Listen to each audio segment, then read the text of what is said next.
So you want to listen to a pretty alright podcast about wrestling, do ya? Well, the natural lad, Jet Swag, has said time and time again that there's only one podcast that's the most decent and the most all-rightest in the industry today. And that's it's the Game Rage Wrestling Podcast.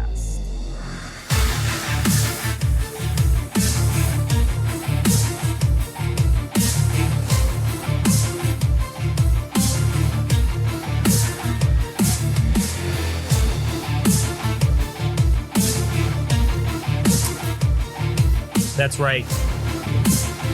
You heard it here first.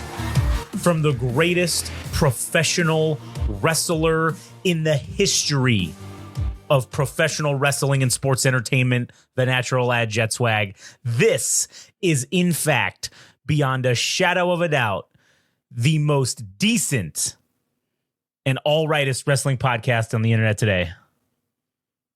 My name's Josh. I'm here today with Adam. Howdy. And today we're going to talk about Backlash, which just happened on like a day or two ago. We're also going to talk about the WWE draft as well, more than likely. I mean, probably at the end or somewhere in between here. I don't know. But I want to start off with what is going to be, well, before I get to that, this is going to be a hot take. I'm going to have an extremely hot take to start this off. But first, we need to do a little ball washing, a little self-love if you catch my drift. And if you want to listen to all of our other pretty all right podcasts, you can go to GameRageMagazine.com or wherever podcasts are sold, Apple Podcasts, Spotify. And you can listen to All Gas, No Trash, our music podcast, Anime Syndicate. That's pretty self-explanatory. The Buttfuck Nowhere Show, which is basically about random butt fuckery. Our newest podcast added to the lineup, Chirpin' from the Pine, the Game Rage Sports Podcast. You can go there and hear all of our musings about other sports that aren't not wrestling. Also movies and TV, if you want to hear excellent movie and TV reviews. And we also have Panel to Panel about comics, Team Killing Glitchtards, video games, and probably the best podcast on the Game Rage Magazine Podcast Network, the Without Censor Podcast, which is our Game Rage interview podcast. And man, they're bangers. They're all bangers. We got some very high profile individuals on those podcasts, and you should go check them out and show us some love by giving us a 5-star rating on any podcast that you listen to. That helps us get up in the algorithms so more people can listen. Anyways, all right. Well, that's, I guess, enough ball washing. And you can go to Game Rage Magazine and you can follow us at Game Rage Magazine on all the social medias. And Adam's on, All Gas, No Trash Official if you want to hear spicy memes or see spicy memes about musical stuff and also just normal things. As Adam calls it, the Top Keck channel. Anyways, all right. Now that the ball washing is complete for now, this was Cody Rhodes' first title defense at Backlash, right? His first televised title defense. And I know we said it in the last episode, but I think I actually mean it now.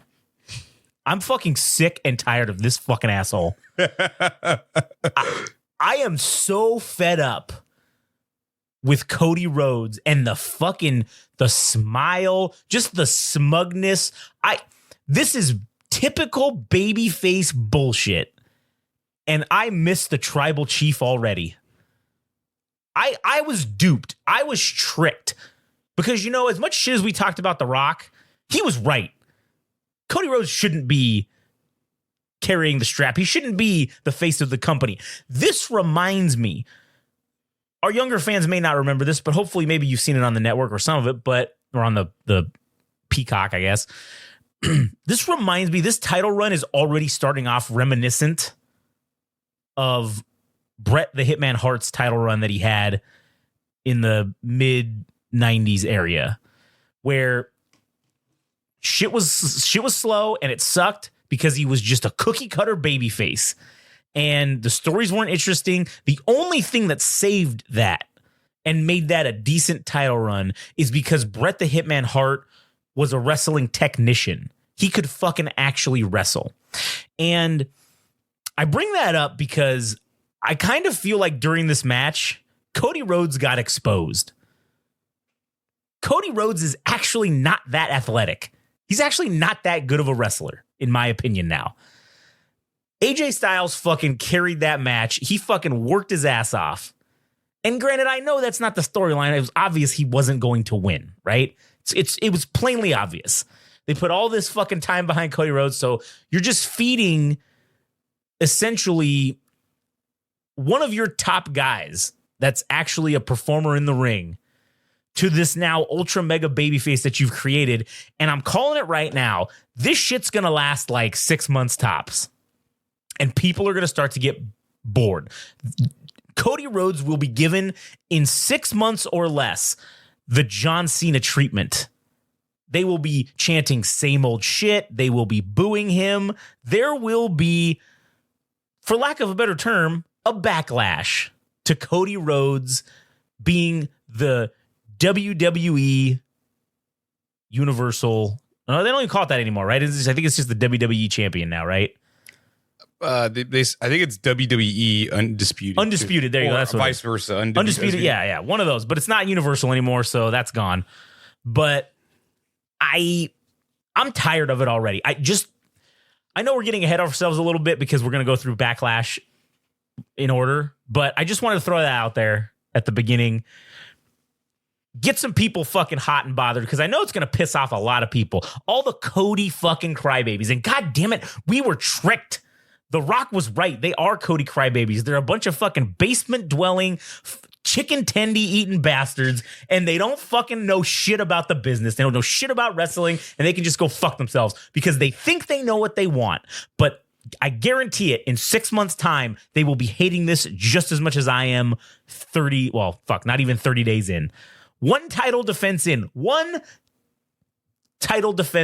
by Cody Rhodes, and I'm already sick of it, and I don't care. I want him gone. Get the fuck out of here. Go back to AEW. This is the reason why you weren't making it in the WWE in the first place. I'll leave it at that, and we'll pick this back up, I guess. Do you have any thoughts on that before we move on? Pertinent to that, I'm not entirely sure.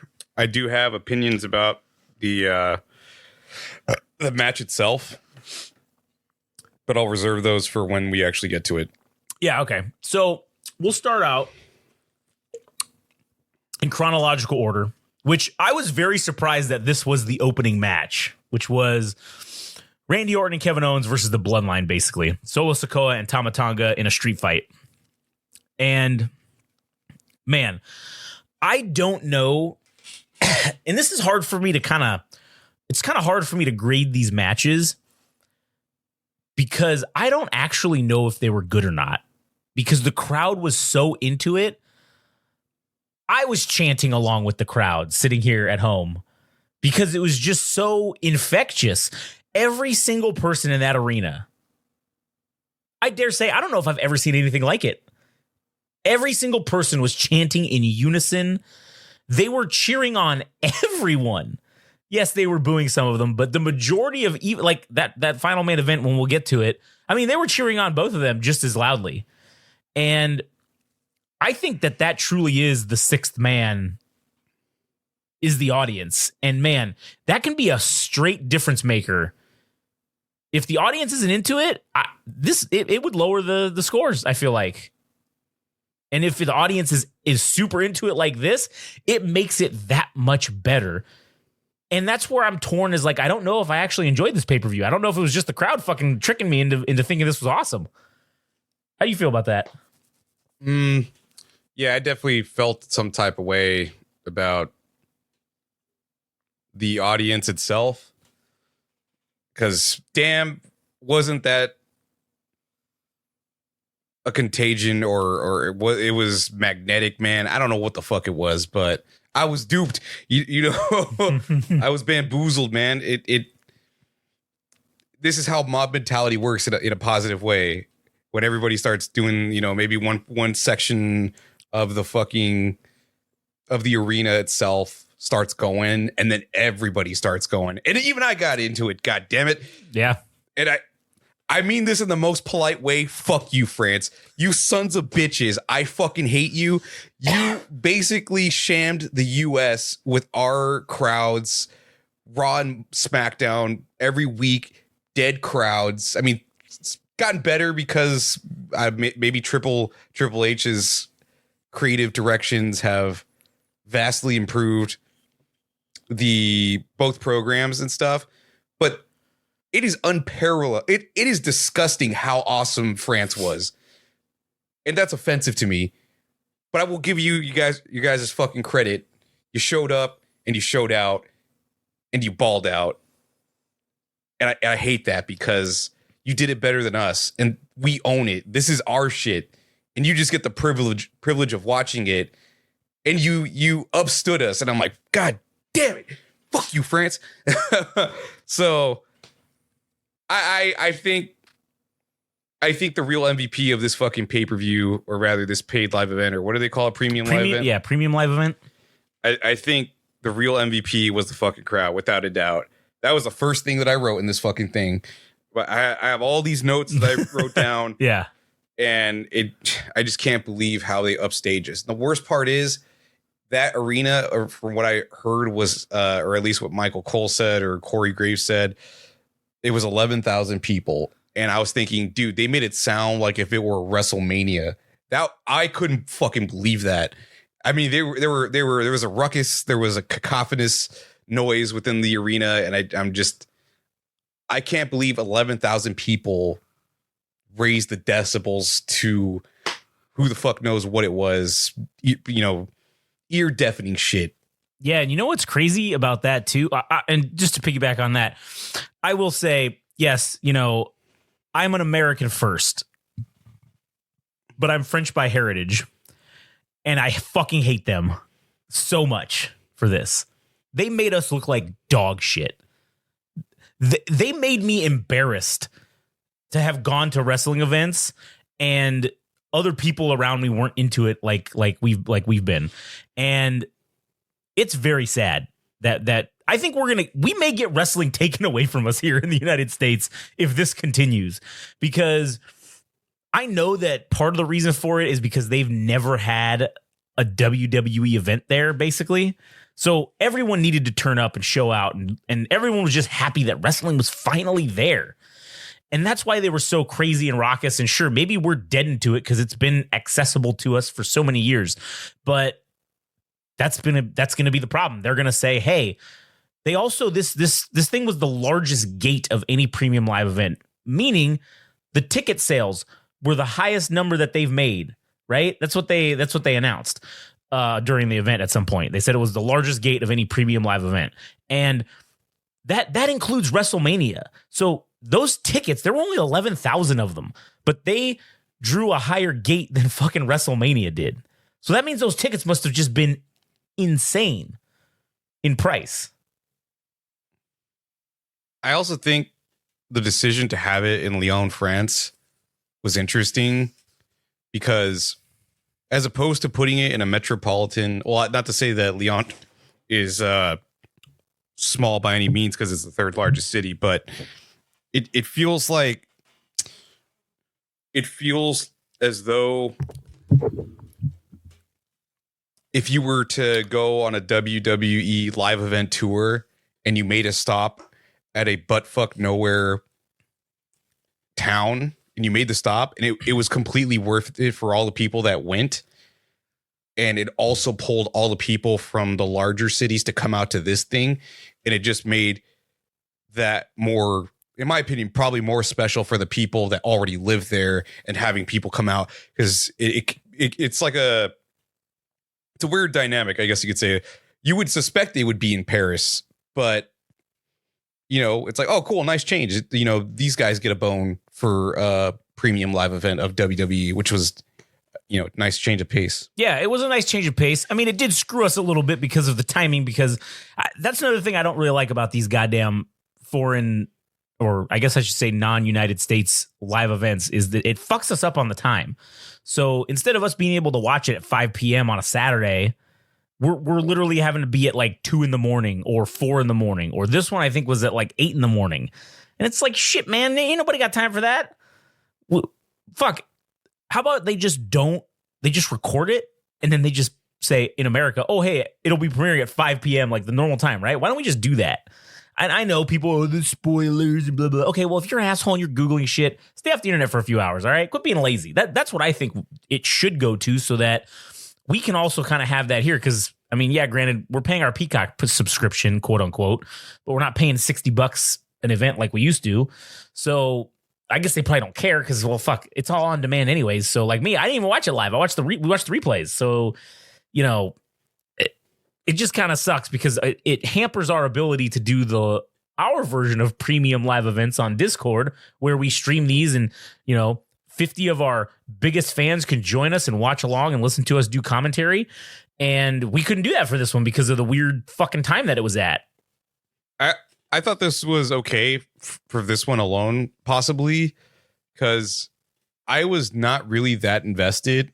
And if I ended up watching the whole thing and I hated it, I would have felt as though that was time wasted, even though we're going to put out a podcast regardless of whether we did it live or recorded. But I actually kind of like that this was one that I watched as a replay as opposed to seeing it live, because I did have a good time watching it. I'm not going to lie. I did it. I did have, whether the matches, whether you think the matches are good or not, because the crowd had an X factor in it. I still enjoyed it. Yeah, well, and I'll say this about that real quick. I actually thought all of these matches were great. I thought they were better than I thought this was better than WrestleMania. I thought it was best. And that, God damn it. That's how I felt too. I was thinking about this. I'm like, this shit, for a majority of it, I mean, I do have nitpicks about the latter portion of the match card, but I think it was more of a hit than a miss than fucking WrestleMania. Yeah, absolutely. And that's where I said that thing about, I don't know if it was because of the crowd that got me that thinking that these matches were better than they were. And it's hard for me to objectively judge these matches because of that X factor of the crowd. Because let's be real. I mean, yeah, the crowd was all right at WrestleMania, but it was not like this by any stretch of the imagination. It was basically dead when you compare it to this. And like I said, I don't know if that makes these matches that much better, if it ups their value by 1 or 2 points, or if the crowd was dead, would it have negated that value by 1 or 2? I don't know. I can't really tell, but I can just go off of, I guess, what I saw and just have to figure it out from there. But yeah, it's insane. But anyways, good. Yeah, I don't know if I lost my train of thought or oh shit, my bad. If there was more to add, but I think I was getting pretty close to making some of the points I was trying to make. So are we going to talk about the KO? Yeah. And our RKOans? RKOans, yeah. Fuck. I got to say, man, I really like this fucking pairing of Kevin Owens. It almost feels like a slight at Sami Zayn and Kevin Owens because, you know, they've been longtime friends. And when they won the undisputed tag team champions last year, and then it was completely washed away in probably the span of 4 months. Yeah. That was that sucked. And then to have Kevin Owens teaming up with, and I don't know if this is a one-time affair, but it doesn't feel that way because this was something that was built towards with the what's his face, Logan Paul situation, and even the Grayson Waller and the other fucker, Austin Theory. Oh yeah. You know, that dynamic has been somewhat developed probably since before WrestleMania. And I kind of like it because Kevin Owens is unhinged and weird and funny because I'll bring up the fact that this is a little bit past even the entrances because I did have something to say about the entrances. But as they were announcing people, Kevin Owens was rocking the fucking ropes and he was like, like doing some animal shit, like, you know, like Batista or even what's his name, the Ultimate Warrior type. Not that it was that thing, but he just was fucking wilding out. It was really fucking funny. But on the subject of stages or entrances, man, what a tragedy to see this shit scaled back, man. It didn't affect the pay-per-view, my opinion of the pay-per-view. It just speaks to what I think TKO is doing for the foreseeable future is And I know this is something that was addressed on the WrestleMania presser, that they were going to be scaling back the entrances to have more seats and shit. But I will add on to, or rather repeat my point from previous episodes, that Titantron's gigantic screens served a multitude of purposes with storytelling, to have the, two characters or two wrestlers talking or interfacing between the screen and the person in the ring. It just made it cool. It made weird segments that involved glitching out, like with whatever's going on with Uncle Howdy, or even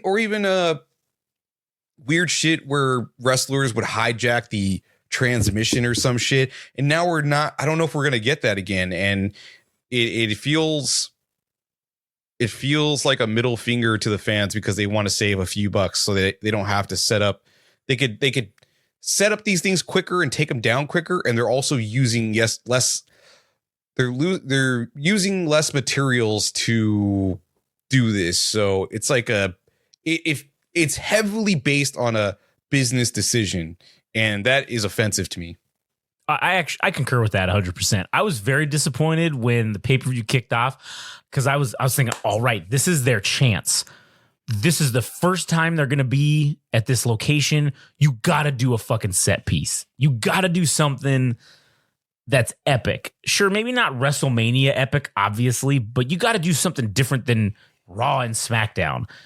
And it was the exact same shit. Yes, the angling of the aisle was different. That's about all. Everything else was the same. This was as if looking at a set piece. It is the same set piece for Raw and or SmackDown. And I miss that. And we've talked about it before, so I won't go super deep, but man, it just sucks that they're not willing to do that anymore. And I get it. It's a business decision, but that's one of the things that wrestling has always done, is given people the things. Sure, they don't give you what you want every single time in terms of the winners and the losers, right? Because that's storytelling. But when it comes to presentation, it's always at the top level. And having monthly pay-per-views where the set pieces are different and somewhat extravagant, or hell, it doesn't even need to be extravagant. It just needs to be different than your normal Raw or SmackDown, because now all this does is make me feel like I'm just watching a Raw or SmackDown where maybe the crowd's into it a little more. Yeah, and the scaled back entrance stage to me is synonymous with the house events. And that's something that we saw at the not the Coliseum, but the Kia Forum. It looked nearly identical, and maybe that was the foretelling of what was to come. And now to me, there's no difference between house shows and the premium live events as far as the distinction, the level of epicness for a pay-per-view is now identical to a fucking house show, and it should be 10 times or 100 times better on a pay-per-view or a premium live event. And now it's been brought down to here, fucking brought down to fucking house shows. So that kind of pissed me off. But getting back to the match, I noticed that Kevin Owens had a graphics change from his previous, because before I think he had tape and some other bullshit, but he has new graphics. I don't know if that's just because this is the new year for WWE in story, I guess you could say, because after WrestleMania is kind of the beginning point of shit. But I don't know what that means for Kevin Owens. I'm not even going to bother speculating on it. But sometimes, or maybe most times, when you get graphics changes, that usually implies something. So I saw that. And then what do you have? What do you got to say? Yeah, no, I did notice that. And I kind of thought the same thing, that, okay, maybe they're going to do something with him now, because they're giving him, it's not, I don't want to say it's a makeover, because it's not, but it's maybe spicing up the things that were maybe lacking a little bit. Yeah, the duct tape gimmick thing that he had with the lettering and stuff was cool, but it's old. He needed it's a refresh, right? This is like a refresh of his character or his gimmick. And so doing the little things like that, I feel like really will maybe sharpen the edges again on him.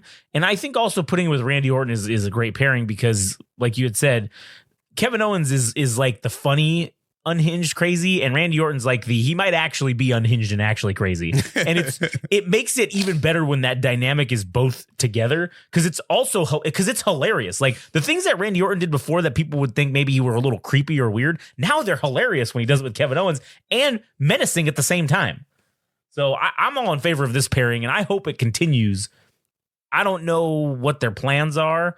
I do hope that now that this bloodline thing is continuing, it's at least seeming that this is going to be their storyline going through at least probably SummerSlam.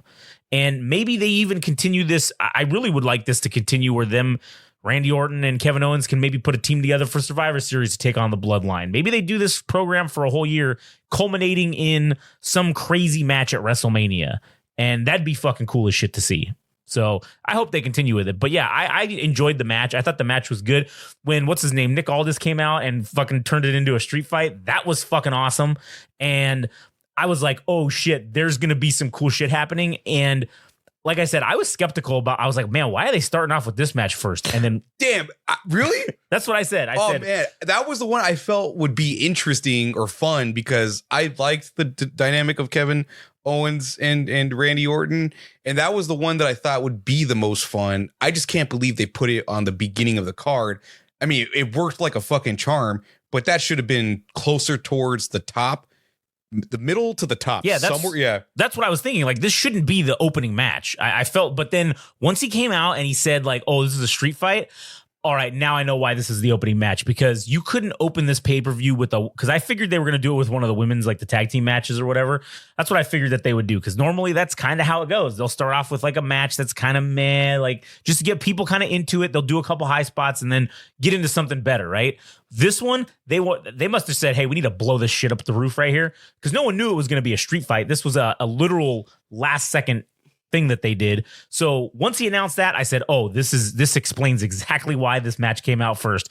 And they did not disappoint. I said, street fight, oh, people are going through tables, people are going to get hit with chairs and kendo sticks and all kinds of shit. And yeah, a lot of people went through tables. Like, it was cool as shit to see this match first. And it really, man, it just incensed the crowd even further, because they were just losing their fucking minds this whole time. And by proxy, so was I. I mean, I was watching this at like, because I couldn't sleep last night after we got done recording. So I just threw this on as I was dicking around doing other things. And I stopped doing the other things that I was doing just to fucking watch this. And I was just sitting out here in the garage. I was making new songs, and I just was like, holy shit, this is fucking awesome. Literally, this is awesome. And one of the things that I wanted to say too that I thought was interesting just about the audience chants and stuff, because they were chanting shit in French sometimes. And I was like, man, I don't know what the fuck these people are saying. And it added to the ambiance of it, right? But then it also kind of was like, I don't know what's going on here. Then when they were doing, well, I guess we'll get to the Cody Rhodes part, but there was like a delay. And I don't know if that's because English is their second language and they were like thinking the words, but every single one of them did it. It was like a slight delay from when they were saying it to the words happening. And I was like, oh my God, did I go into another dimension here? Am I in a different timeline? Like, what the fuck is happening right now?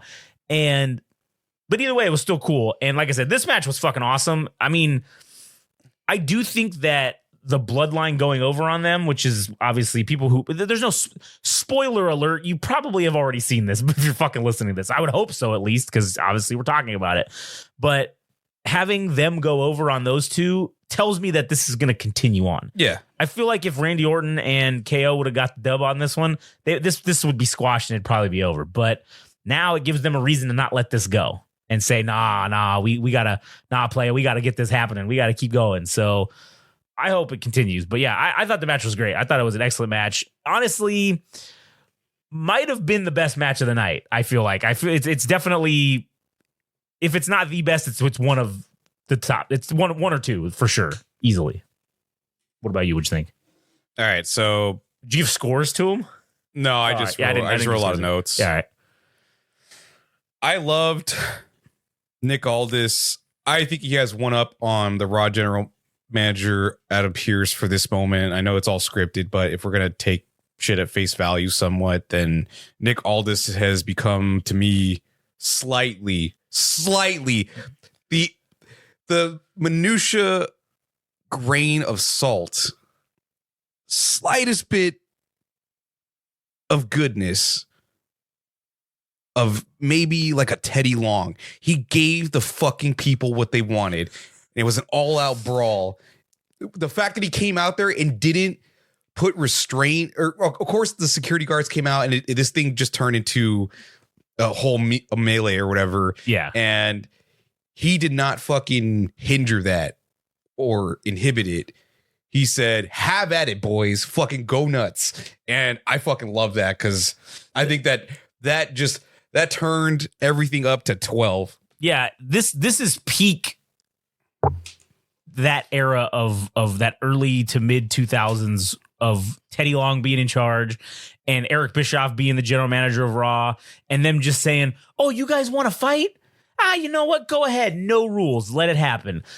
This to me was like the equivalent of Teddy Long. This was Nick Aldis's, guess what, playa? You're fighting The Undertaker on Friday. Like, since that's not an option anymore, this was the equivalent to that. Oh, that's cool. You guys want to fight? Go ahead. You're fighting The Undertaker tonight. Six pack challenge or whatever the fuck. Six pack challenge. One of my favorite moments in the fucking match was, so they took it out to the audience and shit, and you know, everything starts coming out, the tables and ladders and chairs eventually. But the beginning of the match started with the brawls ending up inside the ring and then outside the ring.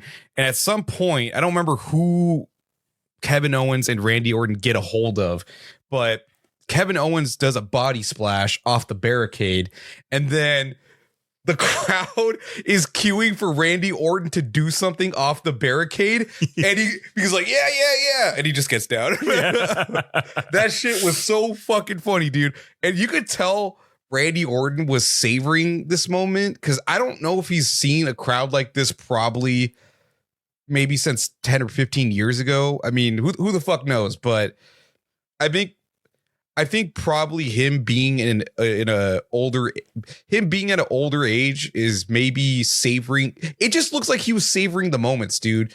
I don't know if it's because he's in the golden years of his career, but you know, when there's an end to something, you enjoy things a little bit more. To me, it looked like he was having fun, dude. Like, yeah. I thought that was really cool.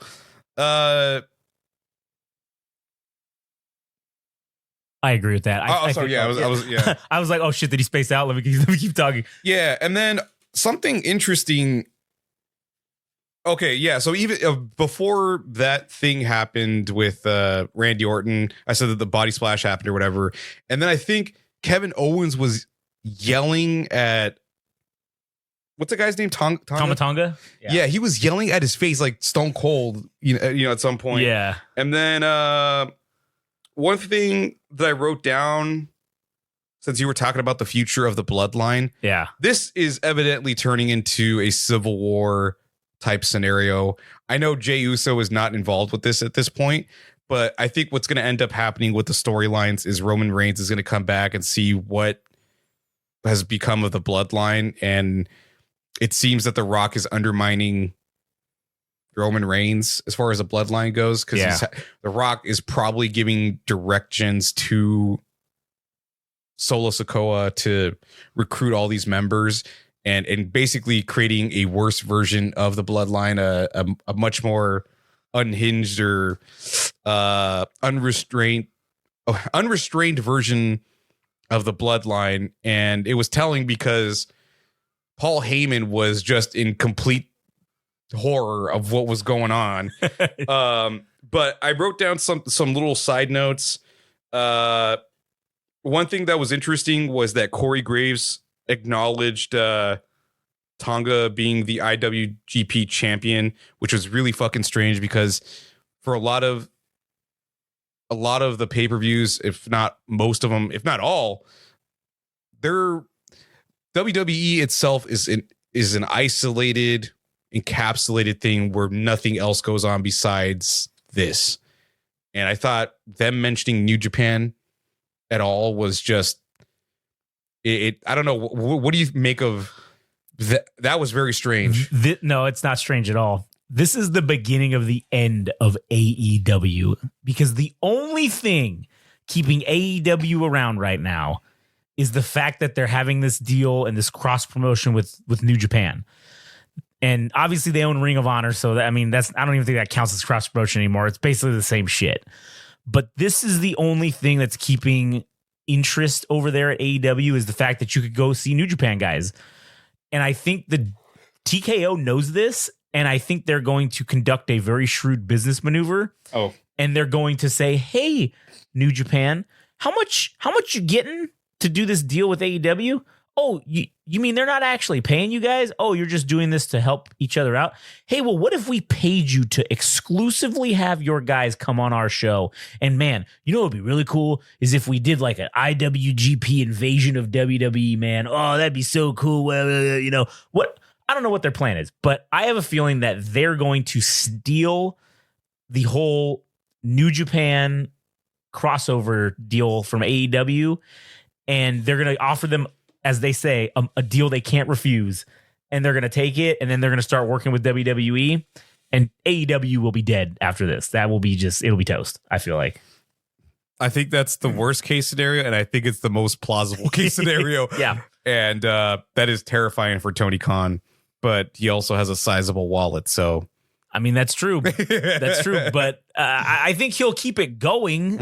I don't think it'll be good for them at all, though. Yeah. Might not kill. I mean, sure, maybe I'm being a little over exaggerating by saying it's going to kill AEW, but that's bombastic and that gets people to listen. All right. But yeah, I don't know if it'll necessarily kill it by chance, but it's not going to fucking be good. I can guarantee you that much. It will hurt them quite a bit. Because again, guys like, I don't know what Okada's deal is with them or any of the guys that they have from New Japan. I don't know what their individual deals are, but that's a guy who doesn't fucking belong. Kazuchika Okada does not fucking belong in AEW. When he debuted there, I cried a little bit. That's a guy who deserves to be main eventing against Cody Rhodes at WrestleMania or main eventing against AJ Styles. They've done that already. And they've put on fucking excellent matches over there in New Japan. And I think there's some excellent storytelling left for the American audience in terms of those type of situations happening. So I hope you're right. It is the worst case scenario, but it is the most plausible. So, cause it will kill competition throughout everything. God, what if TKO decides to buy New Japan? That'd be even worse. Cause then that's just going to kill everybody. Cause then they're going to do like professional sports and they're going to start doing, instead of NFL here, it'll just be NFL Europe, NFL fucking South America, NFL Japan. They'll just be WWE Japan. And then they'll all intermingle and everybody will work for the WWE one day. I'm sure they'll buy AEW at some point. I'm sure that'll happen when Tony Khan decides he's tired of spending money on this. But anyways, that was a tangent. But yes, back to the topic at hand. Did you have any other notes for the... Oh, yeah. This was a note fest for this match? Yeah, I still got 5 or 6 Oh, more hell notes. Yeah. Let's hear them.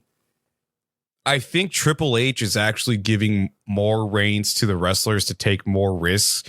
To add to that, well, I'll get to that.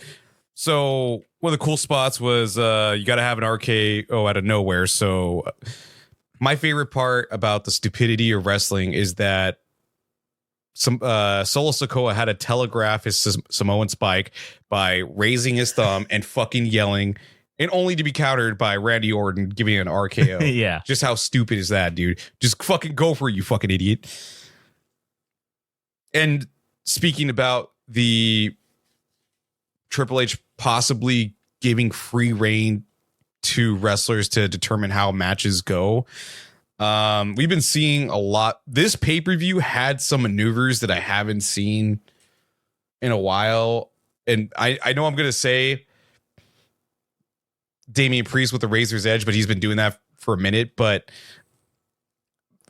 Kevin Owens doing the Brainbuster, much like Sami Zayn doing the Brainbuster on fucking Gunther.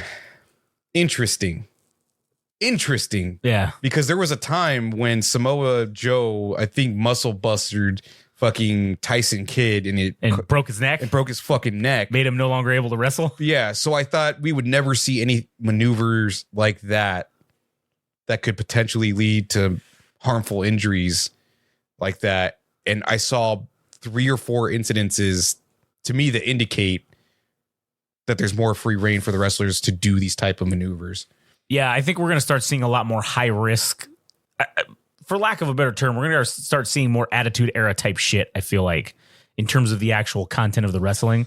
We're going to see a lot more weaponry. We're going to see more blood. We're going to see more, crazy shit jumping off of ladders and doing crazy shit that, could fucking hurt you. Because before, I think the WWE under Vince at this point had become so risk averse with the wrestlers that they didn't want to be let's not do anything too crazy here. And I do think the product had suffered for many years because of that. So now hopefully this is a good sign that it'll pick back up to what we want to see, I guess, for lack of a better term. Yeah, and my favorite thing of the match, one of my favorite things of the match was when the match was coming to a close. And there was a bunch of great stuff. There was a bunch of great spots where Kevin Owens countered being thrown into the table, and then Solo Sikoa was thrown into the table. But I'll just get towards the end of the match because there's a bunch of shit that we have to get to. Props to fucking Kevin Owens, dude. Kevin Owens is a fucking man. He sold the Samoan Spike like death. Yeah. Even after the fact that the match ended, he was spitting out foam. His spit and shit. And I thought, what a commitment to sell the move and the viciousness of the bloodline, this new incarnation of the bloodline. And I just got to give props to Kevin Owens for that because I respect the fuck out of that. Yeah, so do I. I think that's a real class act maneuver right there. And it's kayfabe, man. That's the whole essence of the business. And I think that's something that's been lacking a lot lately. And one of the things that I fucking complain about all the time is the fact that finishing moves aren't really finishing maneuvers anymore. If you got to do the finishing maneuver just 6 fucking times on somebody to beat them, then it's not a finishing maneuver. It's just a regular ass move that you're just doing over and over again.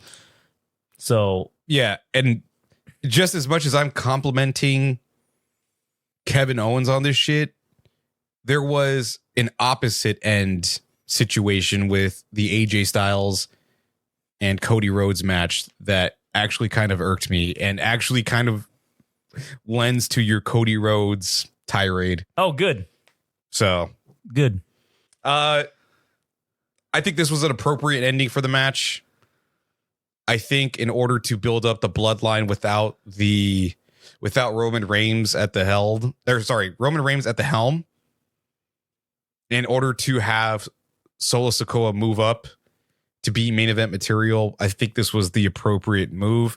It was a good win, though there was interference that was had with another Tonga. Was Tongaloa? Yeah, it was Tama Tonga's brother, which is fucking cool.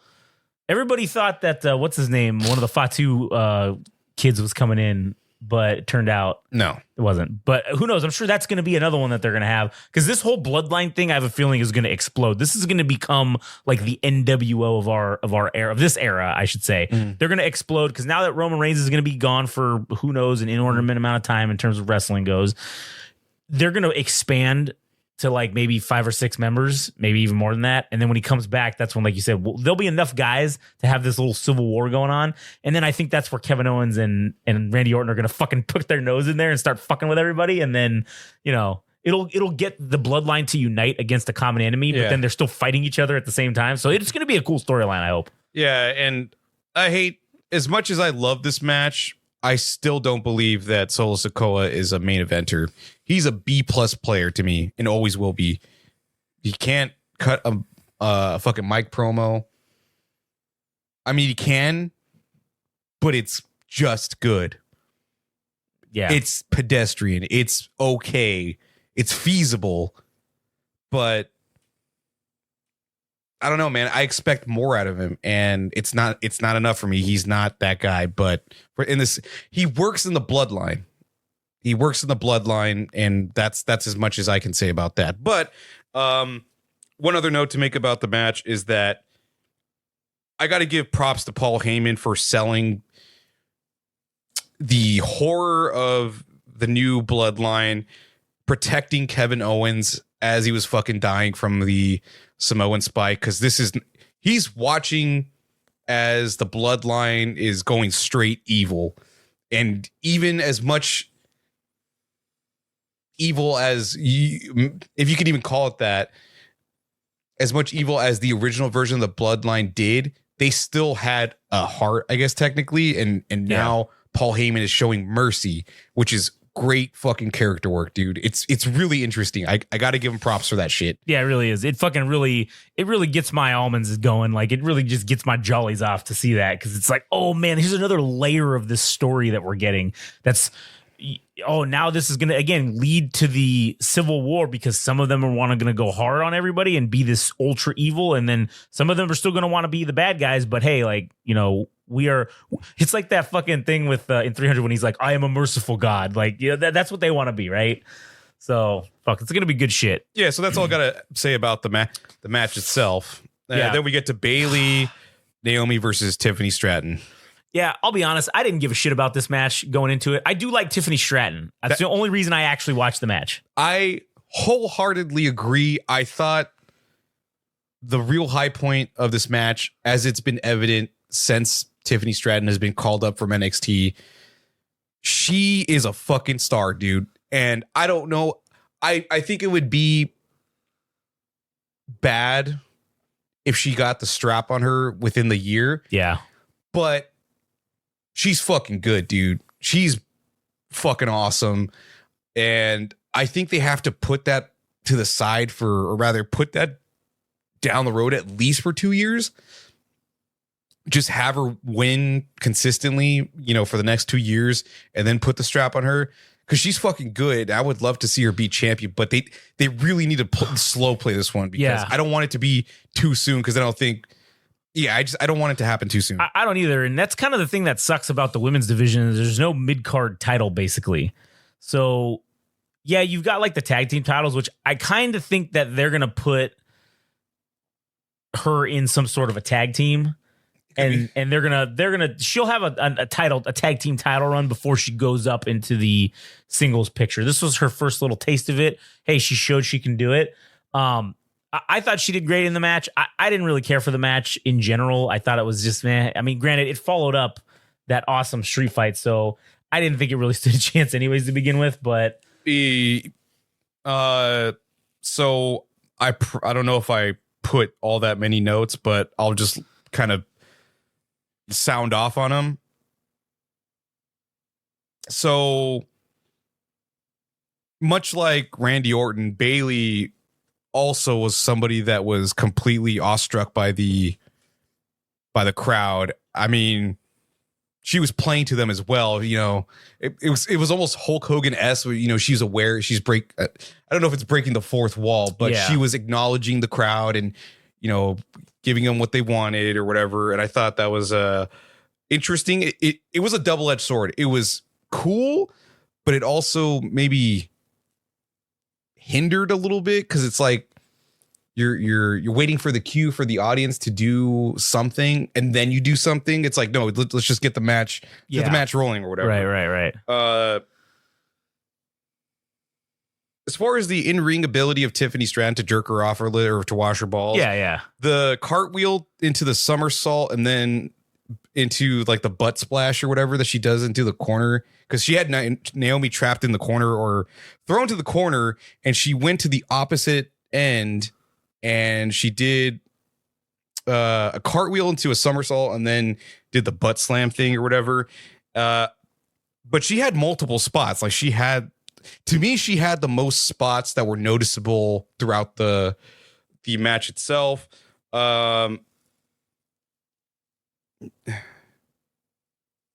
All right, you gotta hold it down for me. So one of the I'm gonna sound off and talk shit about Bleacher Report. I'm gonna become inflammatory for a minute here.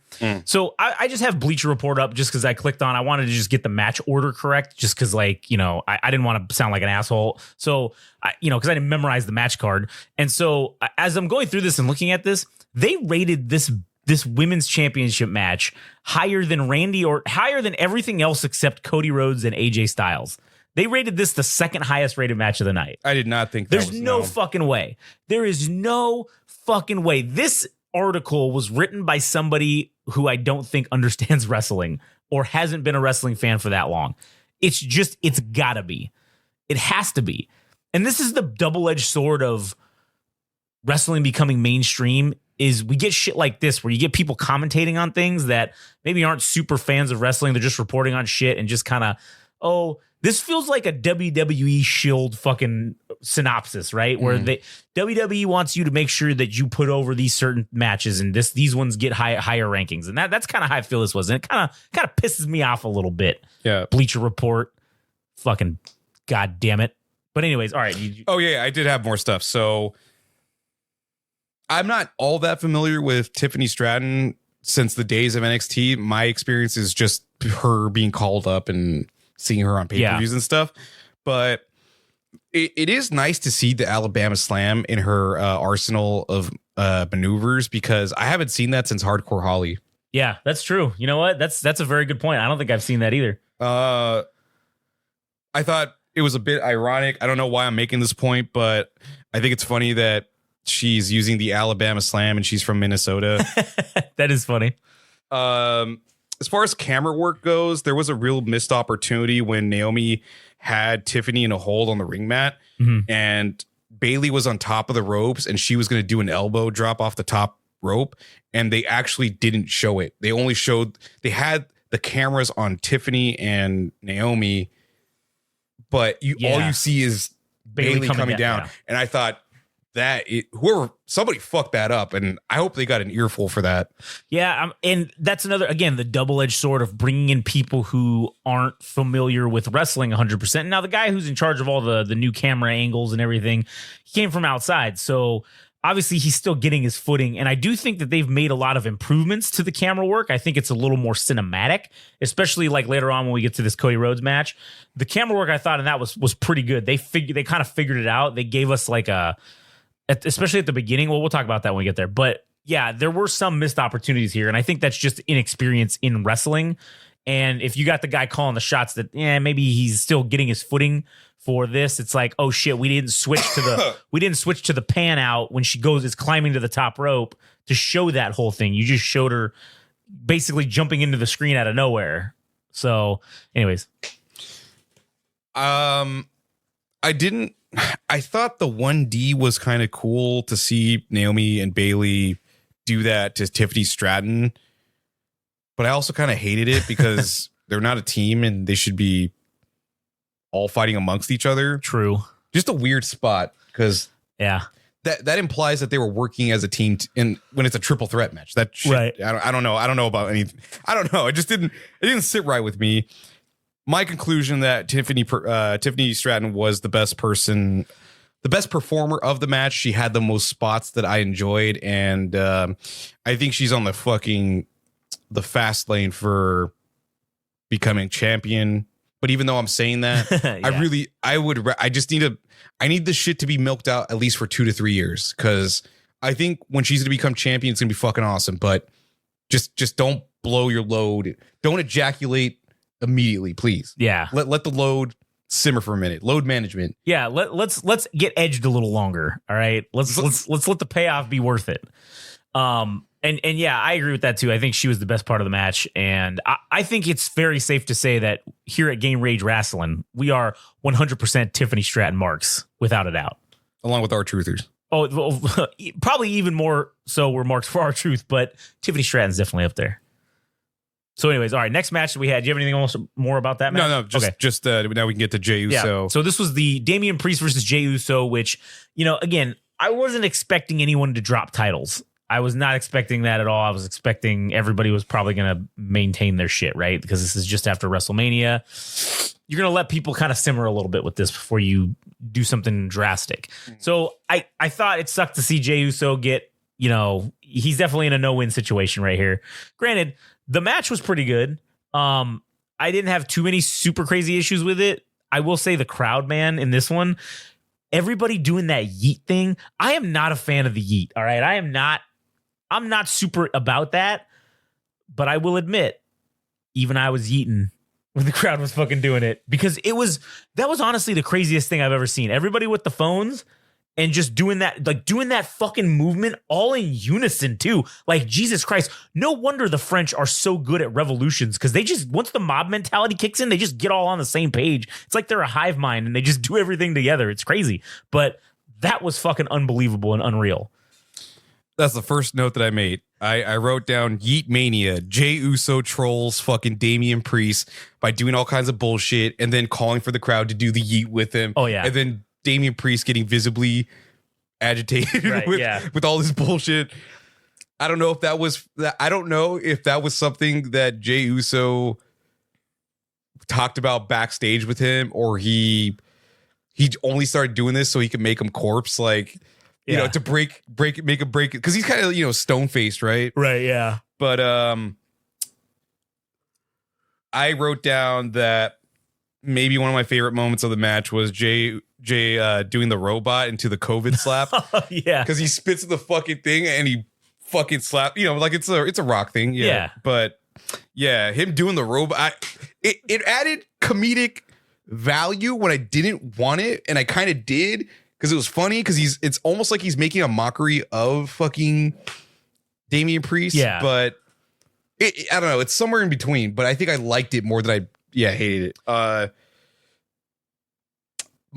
So in this match, not pertinent to the fucking match itself, but speaking to how fucking awesome France was on a multitude of levels. I mean, I know now we're going to ball wash France. Some asshole was walking around the perimeter, maybe 12 rows out, and was holding a sign that said, "Bring back heel doink." Yeah. I couldn't stop fucking laughing. I thought that's the tops. Yeah. You know, just again, big ups to fucking France, man. Big ups to that crowd. They fucking did the job to a T. And it can't be beat, I don't think. Yeah. I also am really sad because this is just what's becoming of the super kick, and I think we talked about it on the fucking previous I think we might have made an episode dedicated to moves that don't mean shit anymore. Yeah, and the super kick is one of them, and it was on full display on this particular match, and I was actually agitated with that, and I wrote down that the PG era is over, and it felt like this because of the chant that was going on. I don't remember the context of the moment, but I just remember the audience saying asshole. Yeah. And I just thought, all right, now this is it. I mean, if it weren't evident enough with the new graphics for like the end credits of the WWE program, or even at the intro of the intro to Raw, or even the intro to SmackDown, all the new graphics and shit, this chant felt like this is a new beginning or a new time. Yeah, especially because of the fact that, especially because of the fact that they didn't censor it, because they usually will censor that. And so they let it roll through. Even on the live events, they've censored it before. They've censored fuck you chants. They've censored things like that. Mm-hmm. Didn't happen this time around. And so I'm glad to see that. Very glad to see that. Yeah. I thought the match was okay. It didn't win me over. What actually stood out to me was the story element with JD McDonough and Finn Balor coming in to aid to try to help Damian Priest win. And one of them hindered the win, and one of them helped. And it is interesting to see that Damian Priest is trying to go for a face turn, it seems, or maybe somewhere between, to have a straight-laced champion. I think that actually makes him a compelling character, because I'm not in love with his wrestling style, but as far as character work and him trying to be a legitimate champion, even though he earned it by illegitimate means, and even getting this win illegitimately, I thought it actually made him kind of interesting, when I don't think he's all that interesting to begin with. Yeah, I agree with that. I think it's providing this new depth, I guess, to his character that we really haven't gotten to see before. And it's all basically, it's centered around him cashing in his money in the bank and winning this belt. And now he's feeling this responsibility of needing to be the champion. And I think he's, as a character, is realizing, hey, I can't be hanging out with these dickheads anymore if they're going to start fucking making me look like I'm a cheating champion, or like I'm not giving honor to the title. Yeah. And I do think it's going to lead to an attempt at a face turn. I don't know if and maybe because we haven't really gotten to see that side of him. I don't know if he has the charisma to pull off an actual face turn. I think he's better suited as a heel, but I think we're going to see an attempt at it. That he's gonna, this is gonna be the beginning of the breakaway from the Judgment Day. Yeah, I think there'll definitely be dissent in the Judgment Day eventually, and I don't know if they'll be better for it because I don't know if other people can stand on their own feet, and Damian Priest feels like that to me, and Dominic Mysterio feels like that to me, that he won't survive this. Yeah, I think all of them being together is great because it works out for everybody. But when this thing eventually ends, I don't think a lot of people will be able to stand on their own feet. I think Rhea Ripley is going to survive. I think Finn Balor will survive, but I can't say the rest will. Yeah, I agree with that completely. I don't think the three of those others will survive. I think Rhea and Finn will be fine. They never needed the Judgment Day to begin with anyways. It was just a great enhancement. And if whenever that goes away, they'll do fine on their own. I think Dominic Mysterio is going to be the leash of Rhea Ripley for probably the rest of his career, because that's what's interesting. I don't think Dominic Mysterio as his previous straight-laced character was interesting at all. This is much better. This bad boy, fake bad boy, whatever you want to call it. This is a much better character for him. And I don't think it really will survive on its own if he doesn't have that Rhea Ripley counterpart. You know what I'm saying? This is very reminiscent of Eddie Guerrero and China, except it's the reverse, where the female's the draw and he's just the supporting cast, whereas before it was kind of the other way around. So I think that this is very reminiscent of that, and I think it's good for him. And it's obviously she doesn't need it, but it's good for her too. And yeah, Finn Balor will survive. I'd like to see Finn Balor start doing a program with fucking AJ Styles, because I think I think they've wrestled before in other. Maybe not here in WWE per se, but I think they've wrestled in New Japan against each other a couple of times. And I think those matches would fucking tear the house down. The two of them going at it would be fucking awesome, especially if it's for a belt. But yeah, I don't know. I don't know if the Judgment Day is going to survive much longer in its current configuration. And another moment with showing mercy with Damian Priest telling the other guys to fuck off and leave Jey Uso alone. Another great wrinkle in the storytelling and even the character of Damian Priest. So that's all I had to add for that match. Yeah, absolutely. Next match we had up was the Kabuki Warriors versus Bianca Belair and Jade Cargill. I thought this was the worst match of the pay-per-view. Yeah, definitely agree. This was the lowest match. Their entrances were kind of cool. I enjoyed the entrances. Those were fun. And obviously the audience was into it, and so that was cool. But the actual, I don't know, wrestling was just kind of mid. I didn't really. I'm trying to see how many notes I wrote. I don't think I wrote this much because I didn't find all that much. I actually found more negative things to say, because Jade Cargill looks like a main eventer. Yeah. And for all the years that she's been wrestling, she still seems green. Mm-hmm. And what I noted, or I'll get to it, I'll just kind of list off the things in chronological order as I saw them happen. Jade Cargill flips over Kyrie, reversals out, but Jade waits for the spot from Kyrie. That shit looked awful. It was very, very early on in the match, and so Jade Cargill lifts up Kyrie Sane, and she lands on her feet, and then Jade Cargill looks back and is waiting for Kyrie to fucking. It just didn't look. It looked disjointed. It looked fucking. It. How do I say it? When you're supposed to suspend your disbelief for wrestling, right? This did not suspend my disbelief for wrestling. you can't go with that. When you can clearly see it, you can't suspend your disbelief enough to pretend that didn't happen. You're right. Or pretend like it was supposed to happen, I guess. Yes. I don't know why I'm fucking saying this, because it's so stupid, but I have to fucking say it. Asuka's new gear is fucking weird. There is a thong imprinted on her pants. Yeah.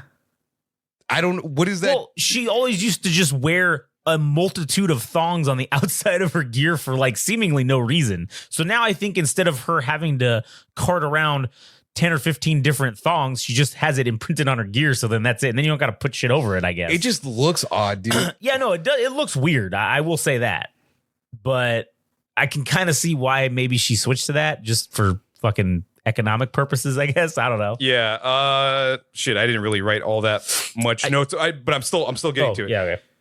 The Kabuki Warriors, the highlight of the fucking match was when Jade Cargill took nothing but strikes from Kairi and Asuka.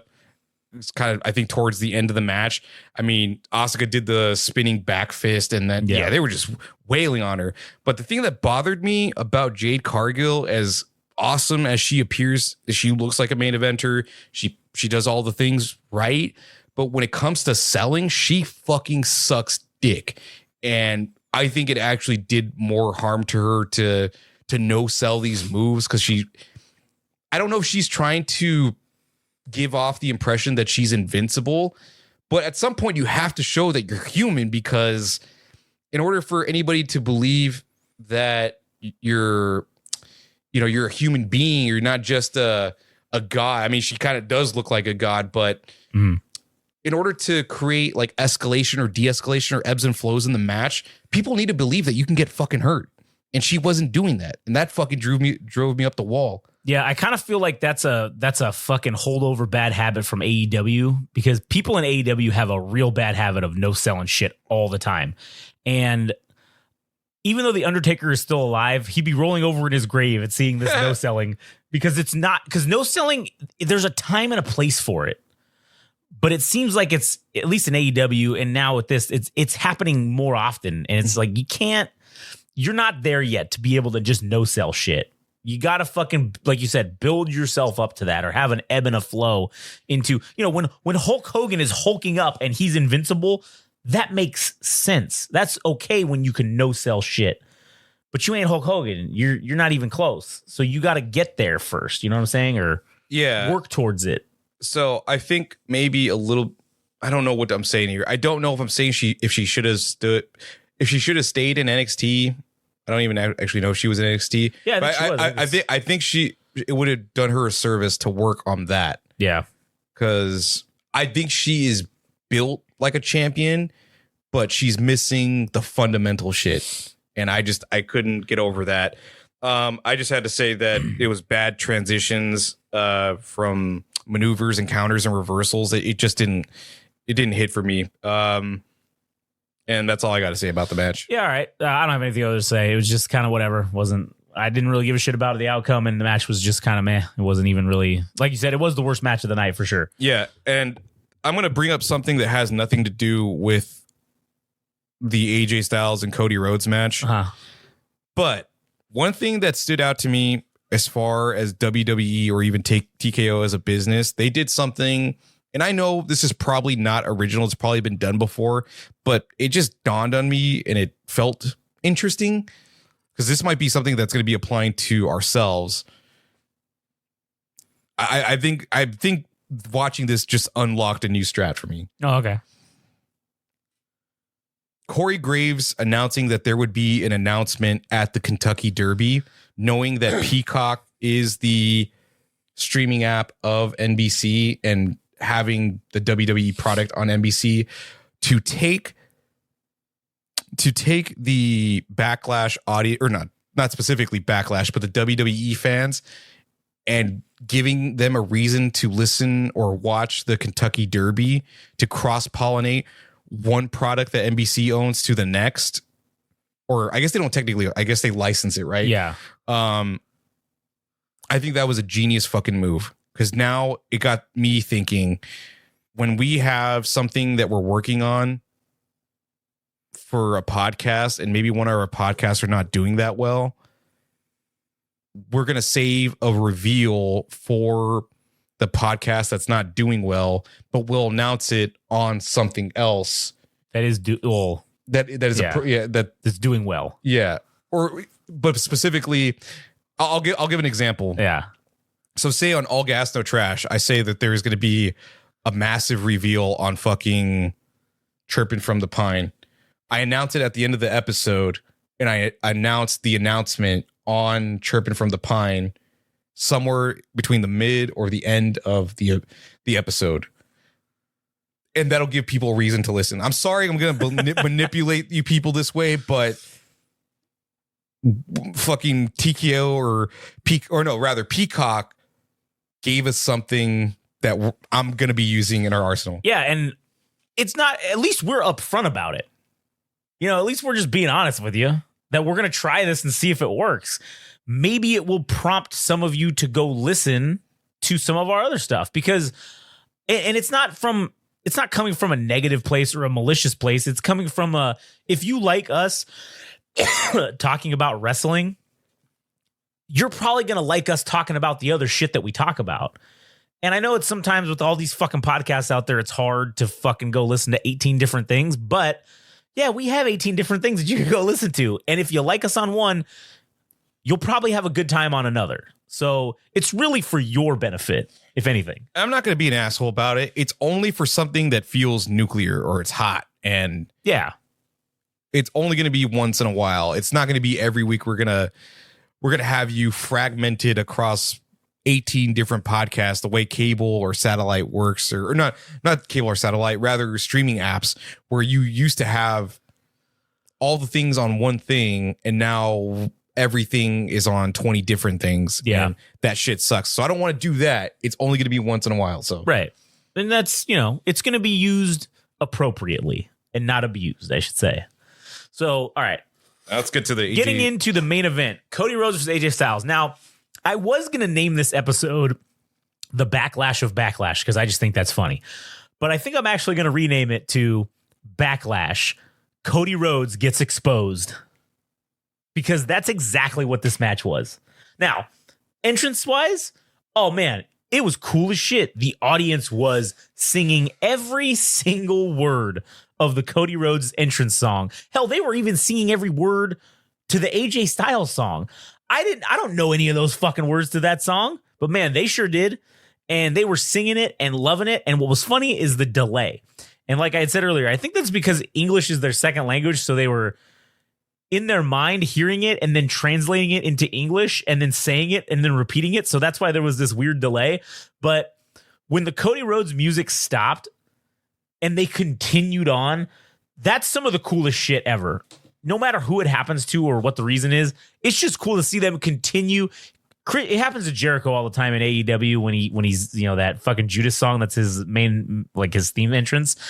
As soon as when the music cuts off, the audience will continue singing the next 2 to 3 verses and then just fucking end it eventually. And it's cool as shit. And it was cool as shit to see it here, regardless of how you feel about Cody Rhodes or anything like that. That was just cool to see. The audience was all over the place. They were both constantly cheering on AJ Styles, and they were both constantly cheering on Cody Rhodes at the same time, which was fucking insane to hear that back and forth just as loudly. It was like everyone in the arena would start chanting for Cody, and then everyone in the arena also then decided to start chanting for fucking AJ Styles at the same time. So it was cool to see from that perspective. What did you think? Did you have any notes about any of that? I'm sure you took notes about this. Sure did. Sure did, good buddy.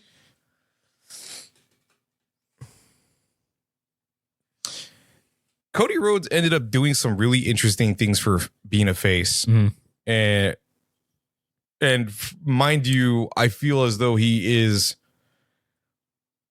I put an emphasis on the word baby in baby face. Because to me, he's kind of been clean cut and straight laced for pretty much the entirety of his return to WWE. And I thought it was an interesting choice to have him do a fucking cartwheel. And he does like the P1 pose where he does the AJ that. Yeah. And then AJ Styles says, motherfucker. Yeah, that was cool. That was a cool thing to see. Them zoom in on his face too as he says, motherfucker. Yeah. I was like, that's cool. That was fucking cool as shit. And again, thus further cementing that this PG era is dead. That we have now moved on into something new. Mm-hmm. And yeah, that was cool to see. Yeah, sorry, go ahead. So this is where the crowd came into play. The MVP of the event itself. There was a spot where AJ Styles ran into Cody Rhodes, I believe, and Cody Rhodes did a big back body drop. And I don't know if it was because of the elevation that it seemed bigger than it was. Because a big back body drop, it's not really a highlight for me. But for whatever reason, the French really got they went off the rails for it. I don't know why, but that was something I noted. Because it's kind of mundane in a match, but it turned it up to 11. I just had to point that out for no known reason as well. It didn't make any sense as to why that was so crazy and why they loved it so much. Maybe it was the angles that people had in the arena made it look bigger than it actually was. Maybe the depth was just lost on us as the television audience. So, I don't know. I mean, Cody Rhodes is a pretty tall guy. AJ Styles also, I don't think he's I think he's he's shorter, right? So maybe it's that him just going up that high and him being shorter, it just looks like it's fucking way bigger. I don't know. Yeah. So this is where I think I criticize the camera work with the Bayley, Naomi, and Tiffany Stratton triple threat match. I give them props for this specific moment when Cody Rhodes had AJ in the corner and the camera started with Cody Rhodes very zoomed in and then it zoomed out towards it came out from the where it initially started and you got to see the panoramic view of the fucking crowd in the background. And I thought, oh yeah, that is good shot. Yeah, I agree. That was an epic shot, I guess, for lack of a better term. That was fucking cool as shit. Hey, there's another Joshism, for lack of a better term. That's when you can add to the list. But yeah, I really enjoyed that. And yeah, like you said, the camera work in this match was fucking amazing. And also the pre-match introductions, the camera work that they had there. I don't know if they were doing 24 frames per second or if they were doing some kind of extra effect on it or something. But man, it just felt like this was an epic moment in the way that the cinematography was. It felt cinematic. And I think that they've taken some of the camera angles and camera work that was prevalent or has been prevalent in the WWE video games. And I think that they've started to incorporate that into the cinematography of the events themselves.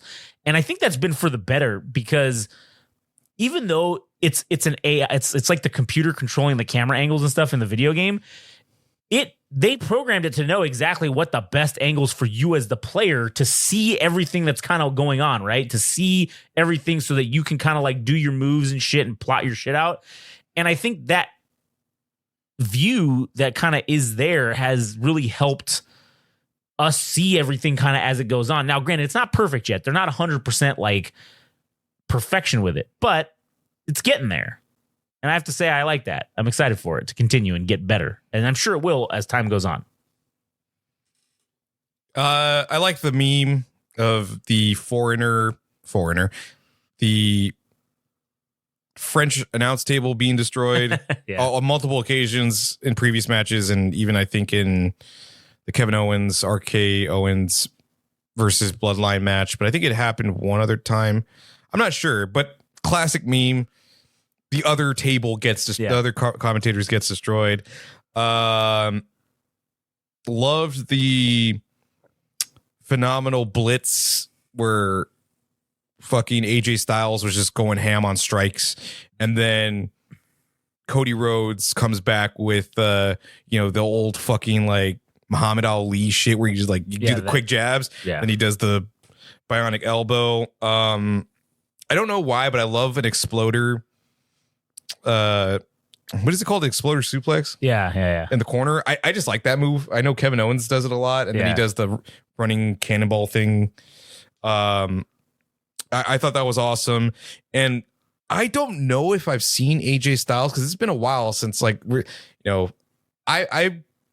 tuned out of wrestling from I think maybe when Dan O'Brien won his championship or shit. No, that's when we got back in. But then it went on a lull again because we didn't see the beginning of the bloodline with the Thunderdome shit when the WrestleMania was in the Thunderdome.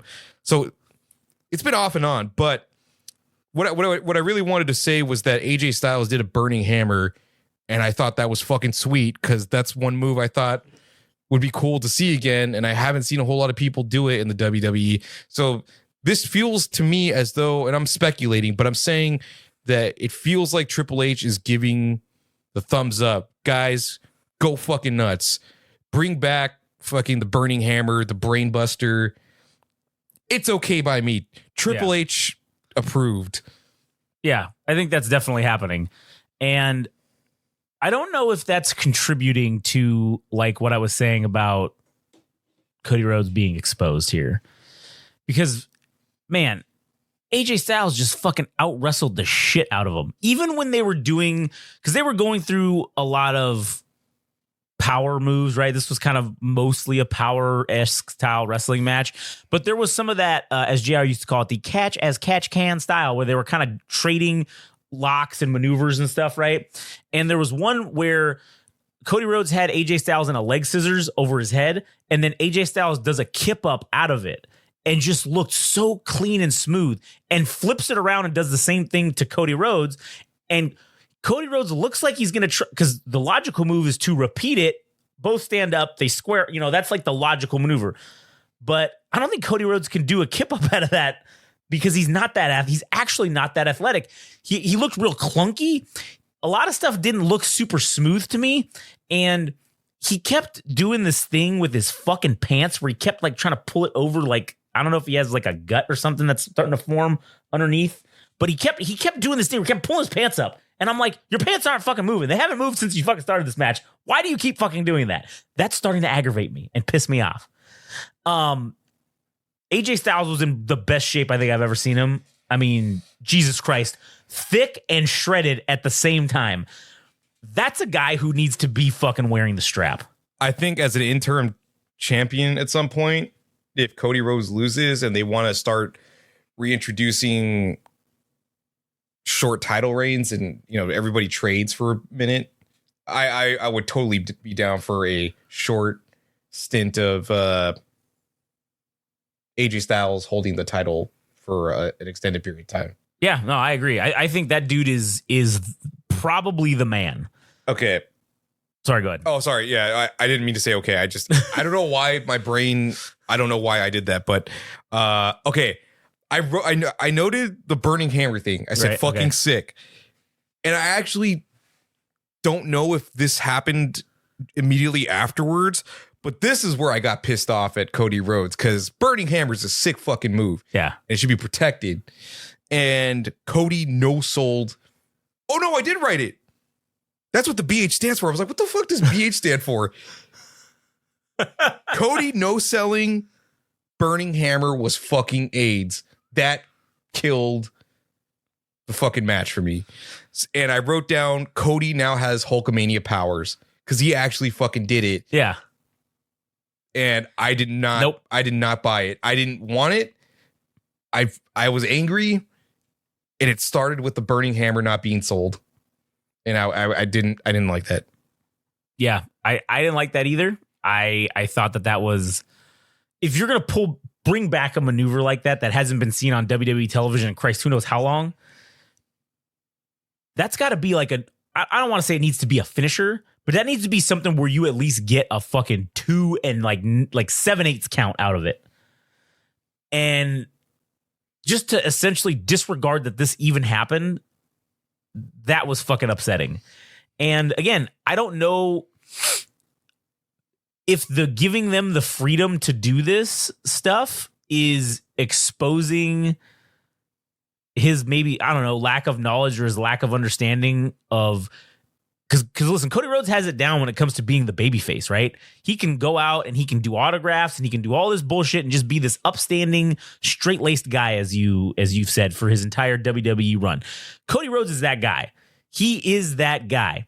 But the problem is when he gets into the ring and, like you said, he gets these Hulkamania powers, I don't buy it. He hasn't earned it yet. He hasn't fucking earned the right. Sure, he went through all this bullshit and blah, blah, blah, and whatever. But to this be your follow-up match to WrestleMania, and for you to kind of like, I don't want to say he kind of phoned it in, but I kind of felt like he phoned it in. I kind of felt like this was sort of a dog shit performance on his end. I felt like AJ Styles carried this fucking match. I think doing the Hulkamania shit was basically going from 0 to 100 in one pay-per-view, or from WrestleMania to Backlash.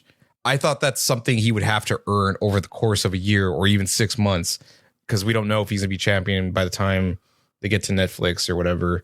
And I just thought that was way too soon to do that type of shit as a champion. Yeah, I agree. As a newborn champion. I agree. And we were going to talk about the draft on this episode, but we've already gone almost an hour and a half. So we're going to cut it off after we finish talking about Backlash. I didn't have anything on it anyways. Oh, okay, good. Perfect. Then that worked out. It worked out. But I was going to say, it kind of maybe in relation to this, Cody Rhodes is staying on SmackDown. So that implies to me that maybe Netflix doesn't really give a shit. Maybe Netflix doesn't want him. Because you would have started setting that up now with this draft, because the next draft is going to happen after it's been on Raw for 4 to 5 months or whatever next year. So go ahead. Yeah. This is something we talked about in previous episode, is that Triple H said that this did not have an impact to Peacock. Netflix did not have an impact on the draft itself. And evidently that is the case, because Cody Rhodes is still on SmackDown. So maybe they want to keep Fox happy until whatever shit happens with that. But I think Cody Rhodes will end up on Raw by some bullshit thing that's going to I don't know what that thing's going to happen, but he's going to end up on Raw by the time Netflix has Raw. Yeah, you're probably right. But the only thing that can kind of save this title run that's about to happen now with Cody Rhodes is if he fucking turns heel. I think if Cody Rhodes disregards his complete babyface activity, which he's not going to do it now, it'll wait until this is going to be a reverse John Cena. When he fucking starts getting the boos and he starts getting chants about the same old shit and bullshit. Cena, where he was the idol of all of the Make-A-Wish kids, and you can't turn that guy heel. He's got the most fucking visits or hours or whatever in he has a Guinness World Record for that. You can't make that guy a bad guy. There's just no way. And I get why they couldn't do that. Cody Rhodes doesn't have that obstacle in his way. And I think that the only thing that's going to really bring back my opinion of Cody Rhodes is when that happens and how well he executes that heel character. Because right now, this straight-laced babyface shit, I'm done with it. I am fucking done. I will be booing Cody Rhodes. I will no longer be going, what the fuck? Nope, never again. Dead to me. I hate it. I want it gone. And I know I'm going to catch a lot of shit on the internet for this. But I don't care. You guys can go fuck yourselves, because this is how I feel. And this is my opinion. And if you want to rebuttal me, start your own fucking wrestling podcast. Or come into the comments of this clip on the episode and fucking talk shit to me. There, we can hash it out. Hell, maybe we'll even do a call-in section. We'll get a Google phone number, a Google voice number, and you as idiots can call in and tell me how I'm wrong.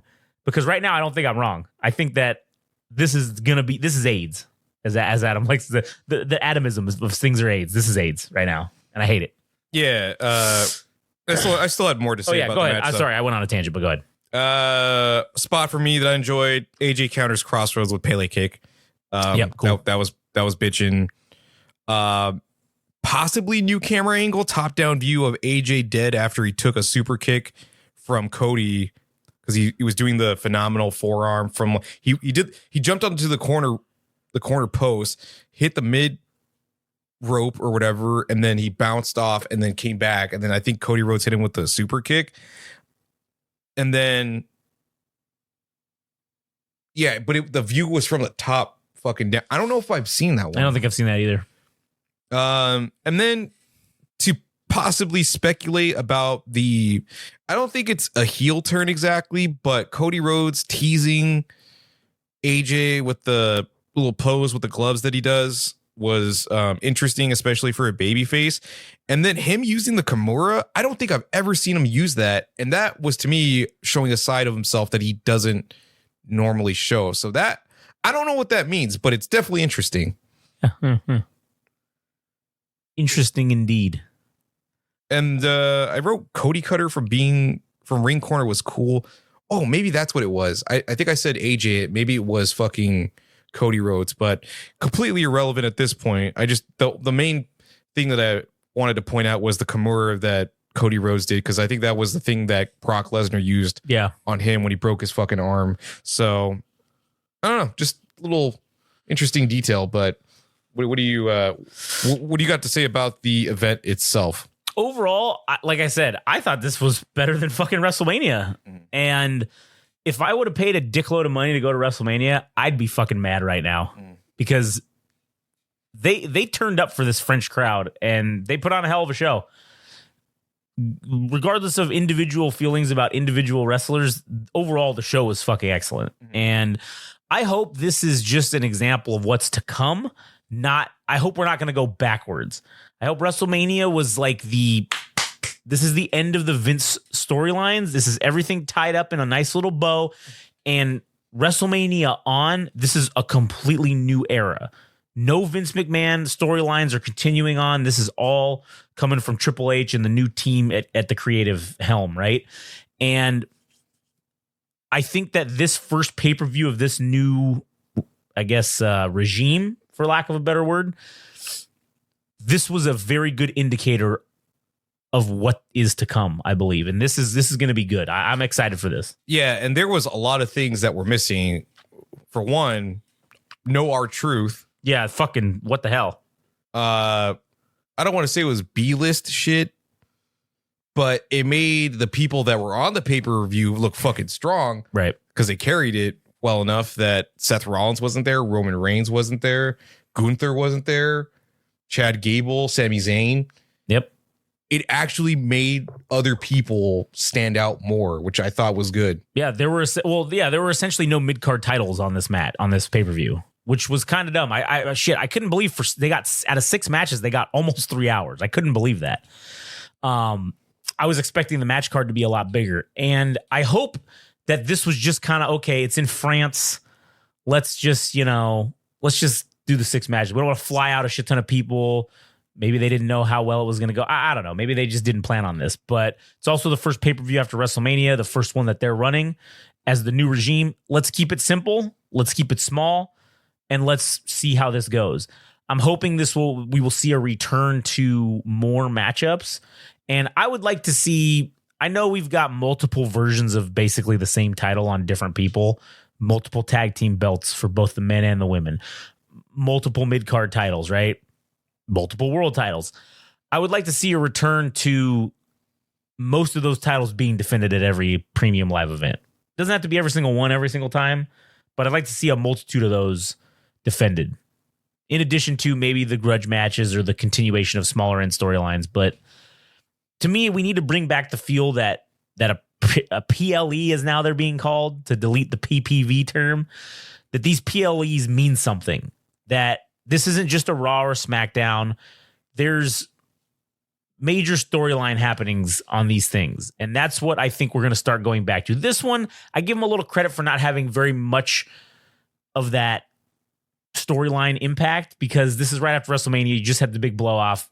We're building back up from zero now. So this one was kind of, for Backlash is usually a throwaway pay-per-view most of the time. At least in the last 25 years, it's generally, it's the pay-per-view following WrestleMania. You usually get a lot of rematches, which are the throwaway matches, because the same result happens as what happened at WrestleMania. So I will say that they didn't really give us that. They gave us all new matchups, which was cool. Yes, the results were the same, where the champions basically retained all the titles, which, okay, say what you want. But like I said, we're starting from zero. Now let's slowly work our way to 100. And I'm like I said, I'm hopeful that this is going to be great and, continues on. Did you have any final thoughts? I think it had more story than I expected. Yeah, I agree. I agree with that. Damian Priest and a little bit of Cody Rhodes. I don't think it's a heel turn, but a more vicious side, I suppose. And Paul Heyman showing mercy, and Damian Priest showing mercy to the opponents and stuff. And yeah, I got more out of it than I possibly expected, because I basically had written this thing off, and the only thing I was really interested in was RK Owens versus the Bloodline. That was the only thing that I was really paying attention to. So as far as rating goes, I was entertained at a sports entertained. Yeah, okay. I was entertained at a sports entertained. Yeah, I can go with that. I can roll with it. That's a good one. And what did you have something to say? Well, are you going to wrap it up? Yeah, I was going to wrap it up. Did you have anything else to add? Yeah, I was going to say, fuck you, France, and see you next episode, respectfully. Indeed. And as we always say, we try to cut these at around an hour, and I think that's been working, except in the instance of when it's necessary. And right now, like, this episode's gone an hour and a half. It was necessary. I don't see a problem with it because I wrote down a lot of fucking notes that I had to get off on because this thing turned out better than I thought it would. So yeah, hopefully you guys enjoyed this as well. Hell, I didn't even know if we were gonna get an hour out of this, to be honest with you. But hell yeah, this is awesome. We did some good work today. So anyways, if you want to check out all our other shit, as I said at the beginning, go to GameRageMagazine.com. You can follow us at Game Rage Magazine. You can follow Adam at All Gas No Trash Official. And if you want to, stay tuned for May the 15th, which is coming up next week as you are listening to this, for the triple album drop of the top tier recording artist here at Game Rage Magazine, Millennial Frog, is going to be dropping 3 albums: Poverty of Content, The Gentleman Known as Millennial Frog, and 30-Second Master. So stay tuned on those. Enjoy them. Go listen to them. It helps everybody out here. Give us 5-star ratings, whatever. You know the deal. Anyways, all right. Well, thanks for listening, and we'll catch you on the next one.